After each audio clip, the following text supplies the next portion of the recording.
Our next question will be coming from Miss Vanessa Balbuena of the Freeman. Hi, Bella. Hello. Ayan, Okay. hello. Yeah, good afternoon. My first question is, can you, without giving the movie entirely, can you elaborate on that story you overheard in Maldives and what Okay. nationalities did it involve and how did you overhear it? Okay. So the nationalities involved were Filipino. They were two Filipinos. And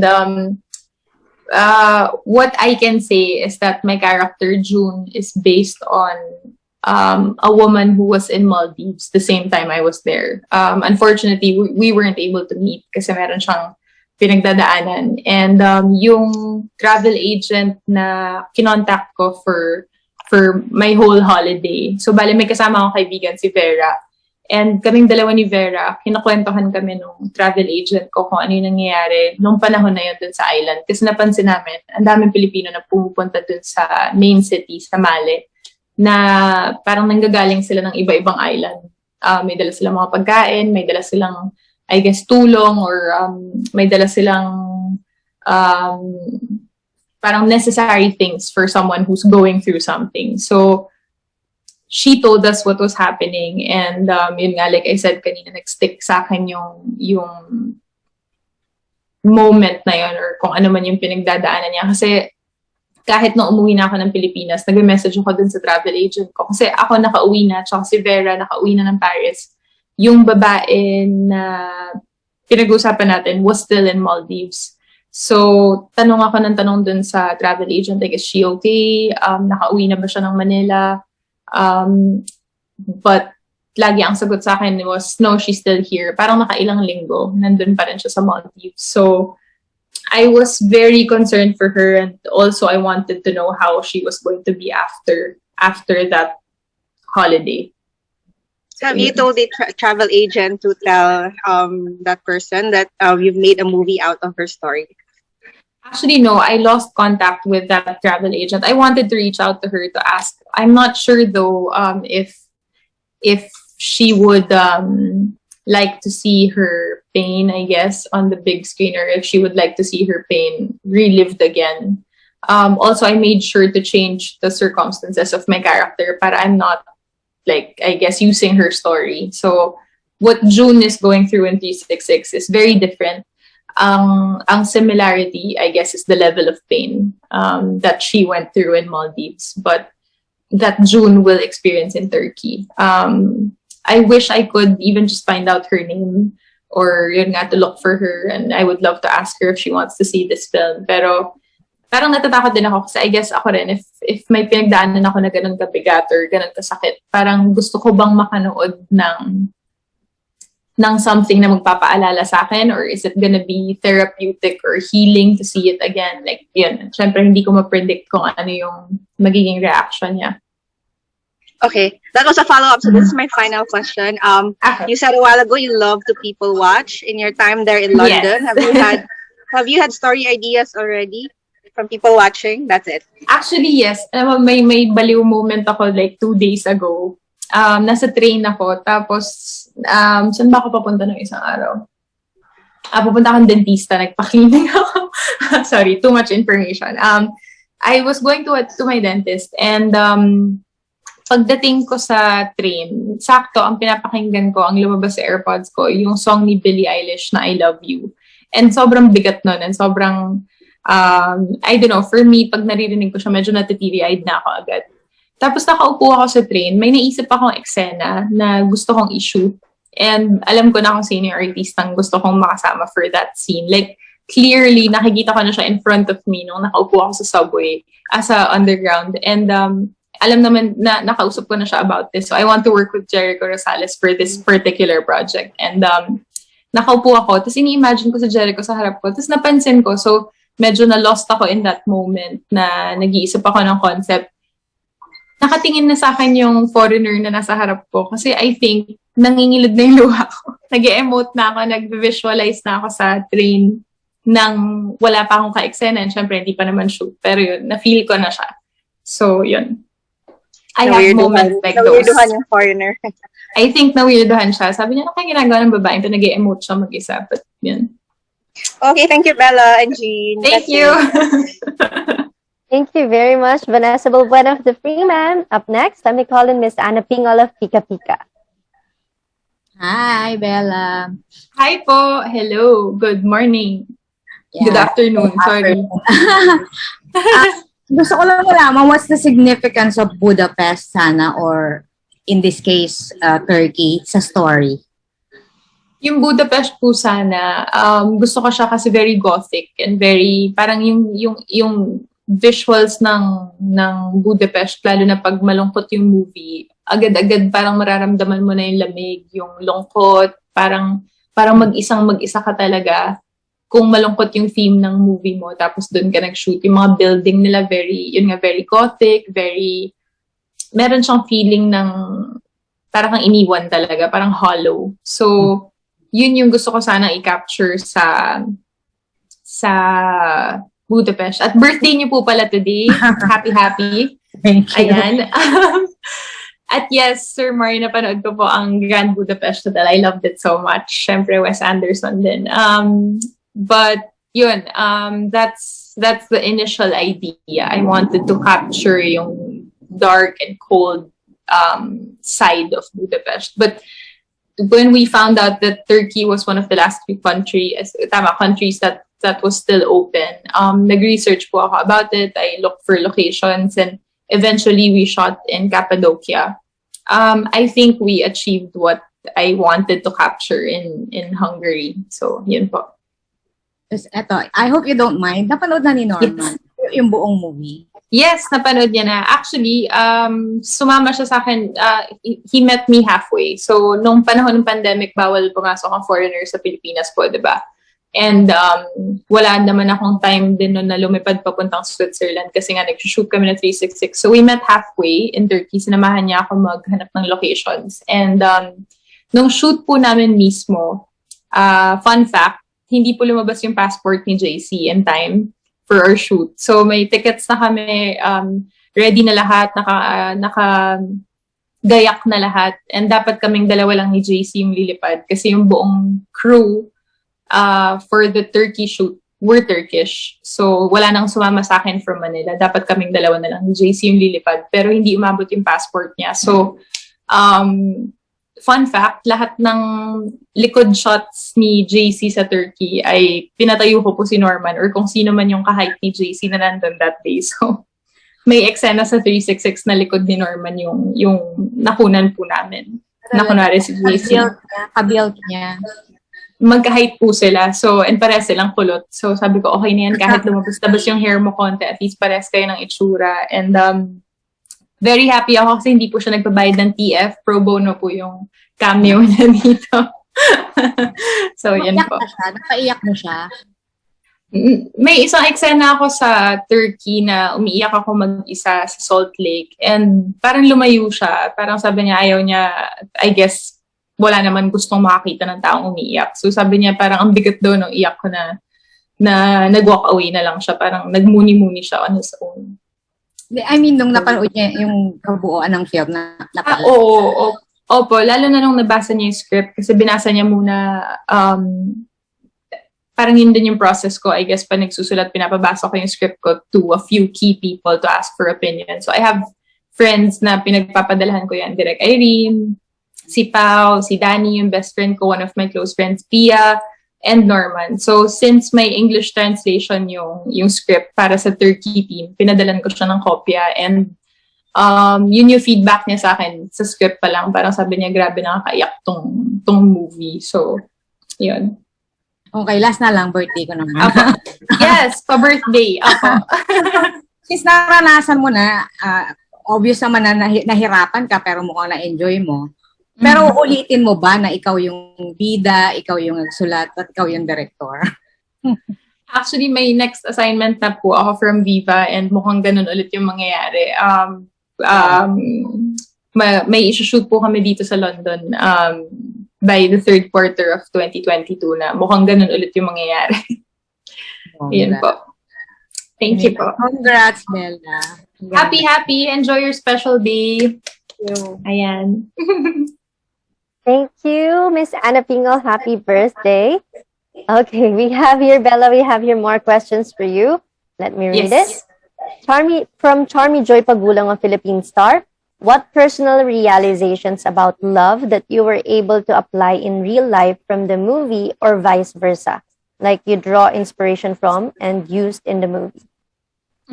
Thank you. I think one thing that isn't talked about too much or isn't discussed too much sa films is self-love. And that's one of the big themes of 366. Yung line ni Zanjoe sa trailer na one day at a time. And yung it takes 365 days to move on. It takes 365 days to fall in love and to forget. More than Zanjoe's character saying it takes 365 days for your character to fall in love with mine. It was more of it takes 365 days for you to be okay again. So fall in love with yourself first. Heal on your own first before you love other people. And that's something I have been applying for the last few years. I learned that from my friends. I'd say Angelica is one of the people who I'm close to that's very strong, and I see that in her. And she emulates that, and I feel like isa yun sa mga bagay na gusto kong sana makuha ng mga tao pag napanood nila yung 366, that self-love is very important for you to actually be able to love other people. Yan po. Thank you for your answer. And another question from Miss Charmy. What made you decide to pursue directing films at this point in your life and career? And who are your directing pegs or influences? Thank you. Like I said earlier, mas parang I guess in a sense necessity na siya. Parang I needed to shoot something in 2021. Yeah, we shot in 2021. Nag-umpisa kami ng pre-prod 2020. But yun nga, I was thinking of my friends in the industry. I was thinking of the crew that I always work with, the production team. Magpapasko noon, inisip ko, shocks, pare-pares kaming hindi sa sweldo ng Pasko, parang hindi masaya yun. So, since wala pang available and since ilang beses naman na nilang sinabi na panahon na para mag-direct ako, ginawa ko na. I think yun nga, not just for myself, obviously creating something for like creating, I guess, some piece of art form is always self-serving. Pero honestly, I really tried to do this not just for myself, but for for the crew, for the production, for people na I wanted to have work during the pandemic. So mas naging yun nga, mas parang I guess necessity na siya nung panahon na yun nung nag-umpisa kami mag-pre-prod ng 2020. Favorite directors, like I said, Wes Anderson. I love Greta Gerwig. I think she's one person I look up to. Greta also started as an actress and then started writing her own material. And then moved on to directing great projects. Siya yung director ng Little Women, and I love so many of her films. Sino pa ba? I love Sofia Coppola. Very stylized, I guess, yung way niya of shooting. Yun. I'd say they are some of my favorites. Thank you, Bella. That is a question from Charmy Joy Pagulong of Philippine Star. Thank you. This next question is from Irvin Santiago of Bandera. Ano yung maipapayo o mensahe mo sa mga taong hanggang ngayon ay hindi pa rin nakaka-move on sa pagkawala ng mahal sa buhay? Nako. Masakit yan. Syempre, iba-iba tayong bilang tao, iba-iba tayong experiences in life, iba-iba yung upbringing natin, iba-iba yung personalities natin. So, iba-iba yung process natin of moving on. Obviously, I can't give a formula for moving on. I think wala pang taong nakakahanap talaga ng tamang formula sa pag-move on. But I think one thing to consider or to remember is that you are never alone. There's always someone going through what you're going through, or kung hindi man eksakto, very similar. So, hindi ka nag-iisa. I think yun lang yung realization na hindi ka nag-iisa sa mundo, malaking tulong na siya. And obviously, if anyone needs help, we're always here.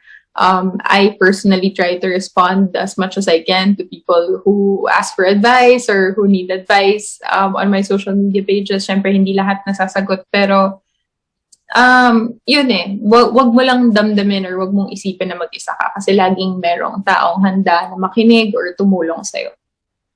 Yan. Thank you. That is a question from Irvin Santiago of Bandera. Up next, we have a question from Roldan Castro of Abante Tonight. Bella, may swerte bang dulot sa'yo ang numerong 366?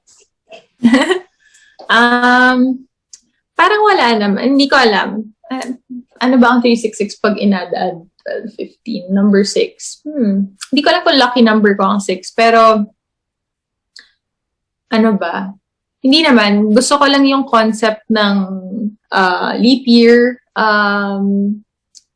Funnily enough, meron akong tito na pinanganak, kapatid ng mommy ko, pinanganak siya Feb 29. So, every leap year lang siya nagbe-birthday. So, lagi namin joke dati na parang, Tito Toots, 13 years old ka na, or Tito Toots, 14 years old ka na, pero in reality, 50 plus na siya.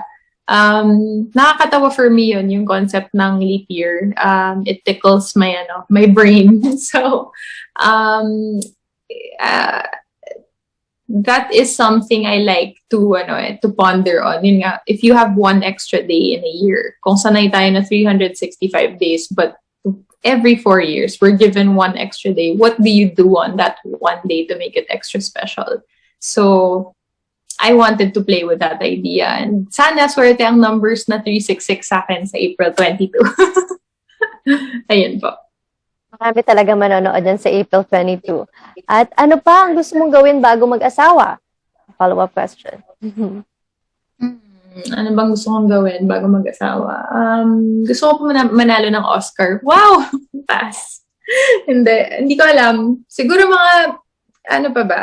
Actually, sa trabaho naman, parang masasabi ko parang na-experience ko naman na po lahat ng gusto ko ma-experience, and na-try ko naman na lahat ng role na gusto kong i-try. Naalala ko nung sobrang baguhan ko pa sa Star Magic nung 16 years old ako nung 2007. Lagi ang tinatanong sa'yo, di ba, pag baguhan ka artista, what's your dream role? Who's your favorite singer? Laging ganun. Si Sir Eugene, isa sa mga witness niyan. Alam ko, natanong niya po ako niyan nung 16 ako. And yung sagot ko na dream role ko noon, nagawa ko naman na siya, na pagbigyan ako ng MMK to play that character. Parang, I feel like I've done everything that I wanted to do. So now, everything is really just a bonus for me. Parang wala naman na akong gustong gawin. At saka, at this point in my life, ayoko naman din po talaga mag-asawa. Parang, lagi ko sinasabi, 16 years old ako nung nag-umpisa ako sa showbiz, tapos nagtrabaho ako ng tuloy-tuloy. So parang ngayon, feeling ko 17 na ako ngayon. Nagdadalaga na ako ngayon. So parang gusto ko munang i-enjoy yung life ko. Yan. Thank you for your answer. And here's another question from Roldan. Ano ang nagustuhan mo sa pagdidirect ng 366 para sabihin mong uulit ako bilang direktor? Anong tipo kang direktor? Kulang ba? Strict? O gaya ng ibang mainitin ng ulo at nagmumura sa set? Nako, never. Ayoko ng, kahit sa, yes, Sir Eugene, naalala ko po yun. Kahit sa ibang set, natatense ako pag may director na nagmumura. Never pa ako namura ng director, to be fair. Never pa ako nasigawan. Hindi, baka nasigawan naman na ako nung baguhan ako. Pero yung parang diretso na ikaw mismo yung mumurahin, parang never pa naman nangyari sa akin yun. But I've seen it happen.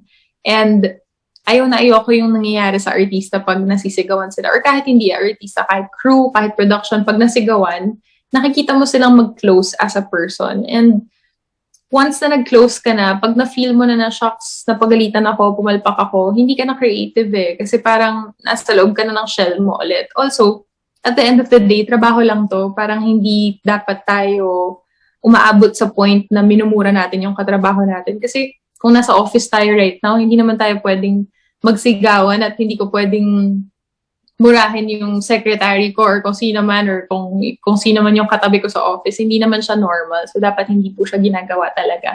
And maraming ways to evoke emotions. Hindi naman kailangan takutin yung mga tao para umiyak sila. I guess the reason why actors can't cry or can't give the emotions that they are asked to is because they're not ready yet. They still need more education. They need more training.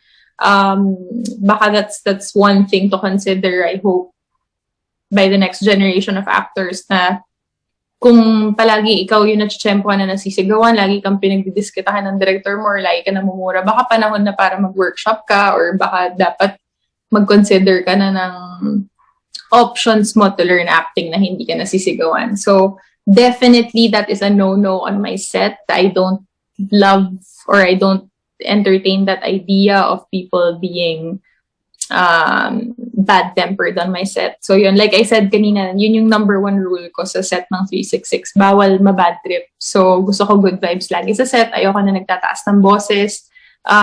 Unang-una kasi yung boses ko hindi ganun kalakas. So pag may ibang nagsisigawan na nagbigay ako ng instruction, hindi na nila ako maririnig. So sabi ko kung pwede lahat, kalma lang tayo. Chill lang tayo. So nagpapatugtog lang kami music sa set. Very malumanay. Malumanay. Kung mali-describe ko yung set ko, dalagang Pilipina yung set ko. Yun po siya. But also, one thing I absolutely loved about directing, kaya masasabi kong maulit ko siya, is I guess watching your whole creation after. Nung nag-edit na po kami, napanood ko yung, I guess, first cut na picture ko na shocks, ito yung sinulat ko, and ngayon, pelikula na siya. Gusto ko maramdaman yun ulit. It's such a natural high. Like, it gives you such a wave of emotions, of para kang para kang nagka-baby. Parang yun yung baby mo yung project na yun. So, I guess that's what I would compare it to, and I would love to experience it again. Thank you, Bella. That is a question from Roldan Castro of Abante Tonight. Next question is from Irvin Santiago of Bandera. Anong reaksyon mo sa mga nagsasabi na lumelebel ka na rin sa leading man mo dati na si Coco Martin bilang actor-director? Ang cute naman nun. That is very sweet. Maraming salamat. Coco is a very, very talented person.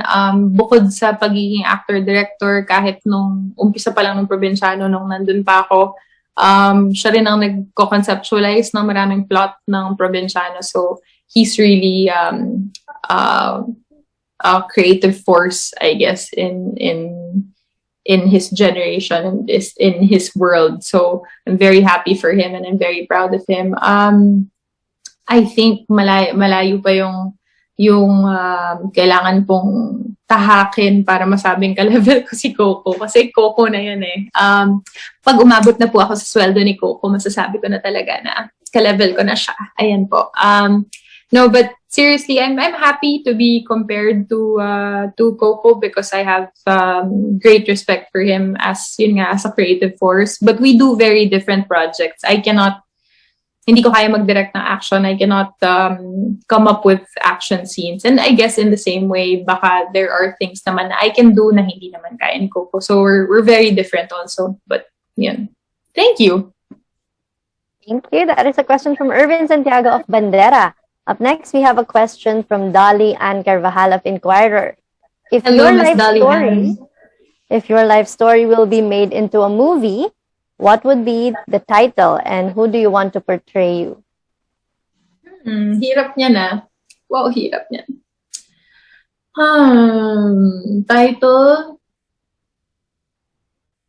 Title baka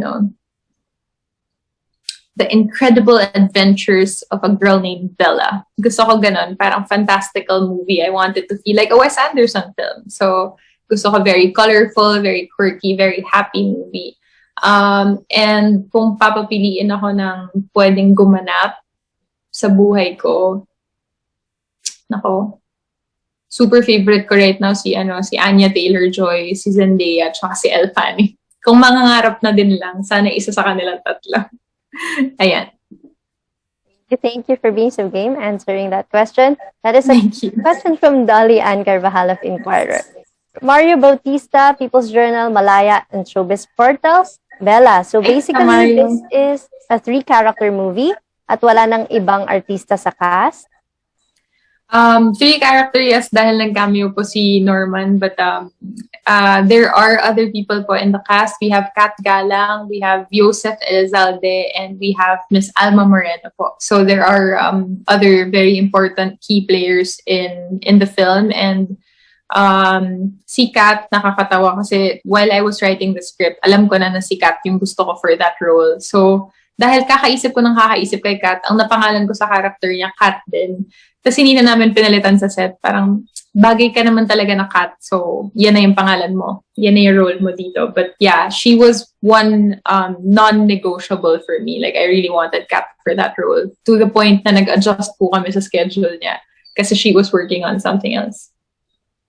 And he says, my best wishes for your directorial debut. Thank you, Tito Mario. I appreciate it. I think that is our last question for today, Bella. This time, Thank you so much. please invite everyone to watch Yes, this. again, ayan po. Unang-una maraming salamat sa mga question niyo today. Iba pala ang press con sa Zoom, no? Para po akong nag-screening ng feeling ko nag-screening ako today ng Binibining Pilipinas. Yung mga sagot ko kailangan talagang hard-hitting. Wow, hindi, joke lang. Ayan. Ulit, maraming salamat po sa inyong lahat sa pagsama sa akin today. Alam niyo naman po, like, sa lahat ng movies na ginawa ko in recent time, I am very appreciative of the support. Thank you so much for always indulging me and for listening to my answers and my stories. I hope all of you here enjoy watching 366 pag lumabas na siya sa April 22. And if you do enjoy it and if you do get to watch it, please help me spread the word. I will really be super grateful. Thank you so much. Bella, your fans on Facebook Live or your IG Live, would you like to say a few things to them? Yes, to everyone on Facebook Live at sa mga nandito sa IG Live ko na hanggang ngayon nandito pa rin. Thank you guys so much for joining me today. I know I haven't been around so much lately, but now I am ready to show and to share with you my baby project, which is 366. I've been working hard on this for 2 years now, and I am finally ready to share it with you guys. So sana ma-enjoy nyo siya. Ulit, maraming salamat sa pagsama sa akin today, at mag-download na po tayong lahat ng Vivamax para sa April 22. Ready na tayo manood ng 366. There you have it. Thank you so much, Bela Padilla. And for updates Thank on you. Bella, thank you.